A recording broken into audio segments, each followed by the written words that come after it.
Yalim, yalim, walam, walam, bulan, bulan. Oke, nomor 3 lagi, lam. Satu hal yang harus kita sadari teman-teman semuanya, bahwasanya menurut Undang-Undang Dasar di negara Republik Indonesia ini, bahwasanya pendidikan bukan hanya hak untuk mereka yang tidak memiliki kekurangan. Namun mereka yang memiliki kekurangan pun, mereka penyandang disabilitas, anak-anak berkebutuhan khusus atau anak-anak istimewa di sini juga berhak dan pantas untuk memberikan atau menerima pendidikan yang baik dan layak untuk mereka.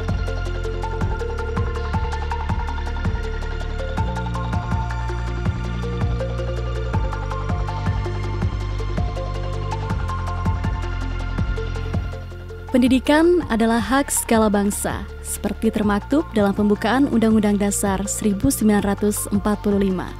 Pendidikan menjadi dasar setiap insan warga negara.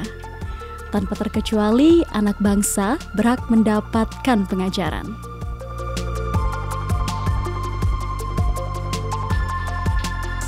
Adalah Arif Rahman Heriansah, lulusan Magister Pengabdi Pendidikan Sekolah Luar Biasa, yang memutuskan untuk terjun melayani anak-anak istimewa berkebutuhan khusus.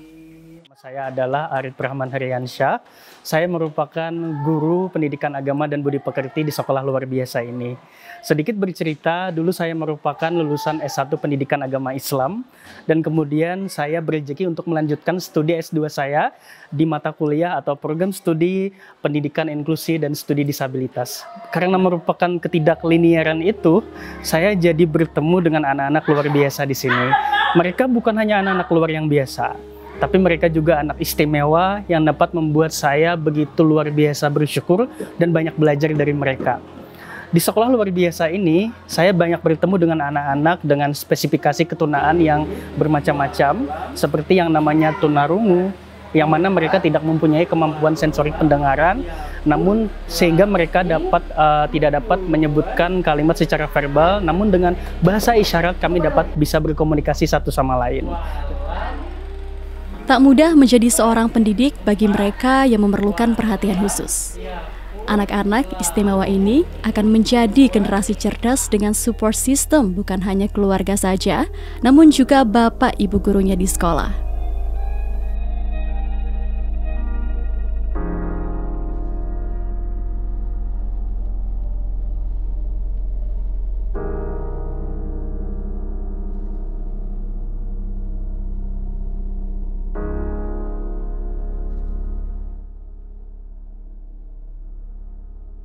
Dan kemudian selain anak tunarungu dan tunawicara, saya juga bertemu dengan anak-anak yang mengalami retardasi mental atau kekurangan intelektual seperti anak tunagrahita, anak autis, Down syndrome, tunalaras, disleksia, dan yang lain-lain.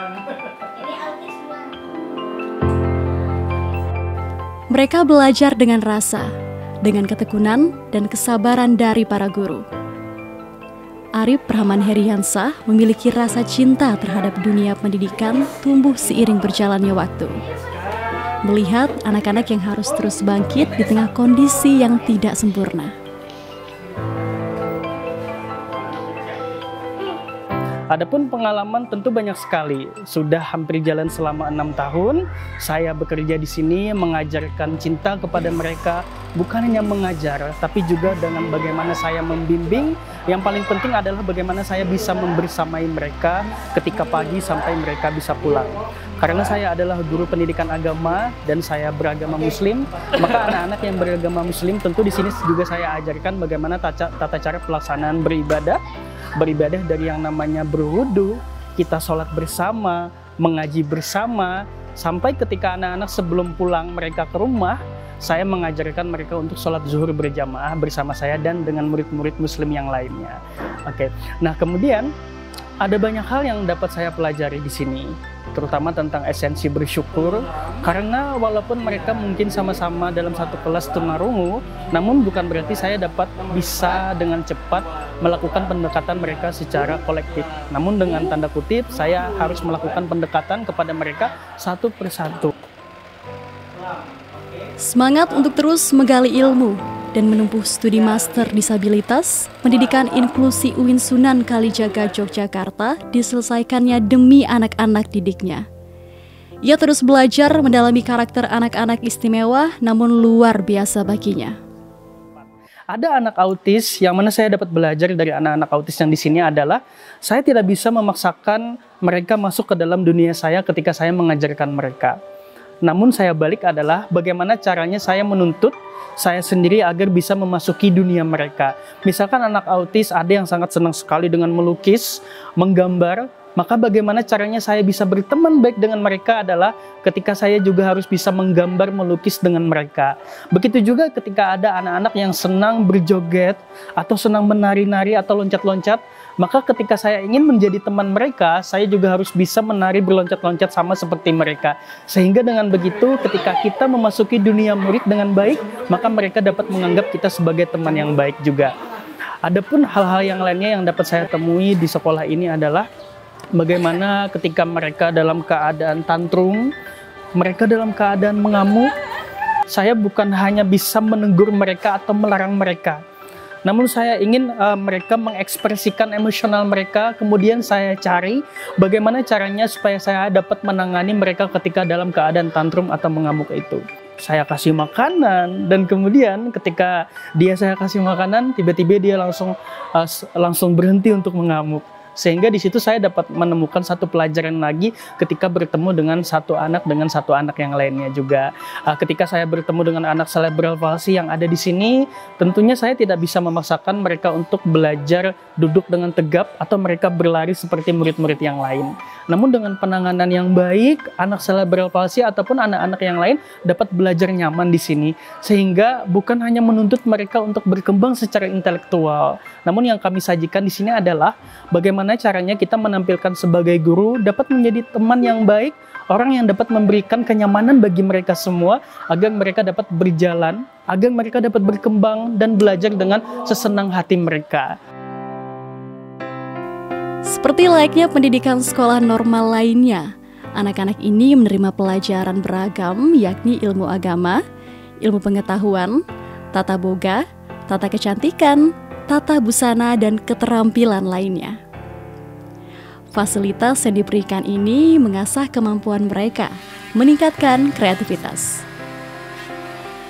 Mereka menunjukkan potensi masing-masing meskipun dengan segala keterbatasan.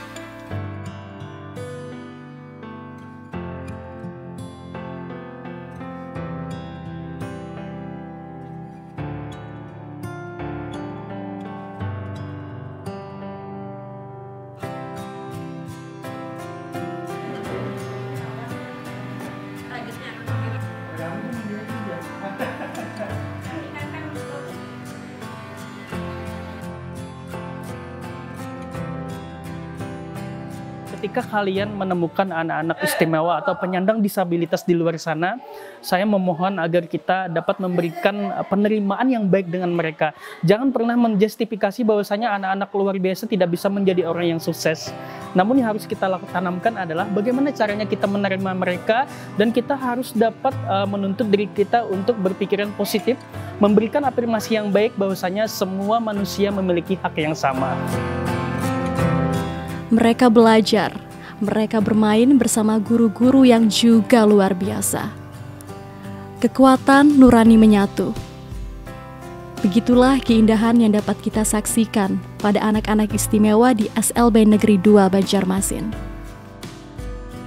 Satu hal yang harus kita sadari teman-teman semuanya, bahwasanya menurut Undang-Undang Dasar di negara Republik Indonesia ini, bahwasanya pendidikan bukan hanya hak untuk mereka yang tidak memiliki kekurangan. Namun mereka yang memiliki kekurangan pun, mereka penyandang disabilitas, anak-anak berkebutuhan khusus atau anak-anak istimewa di sini juga berhak dan pantas untuk memberikan atau menerima pendidikan yang baik dan layak untuk mereka.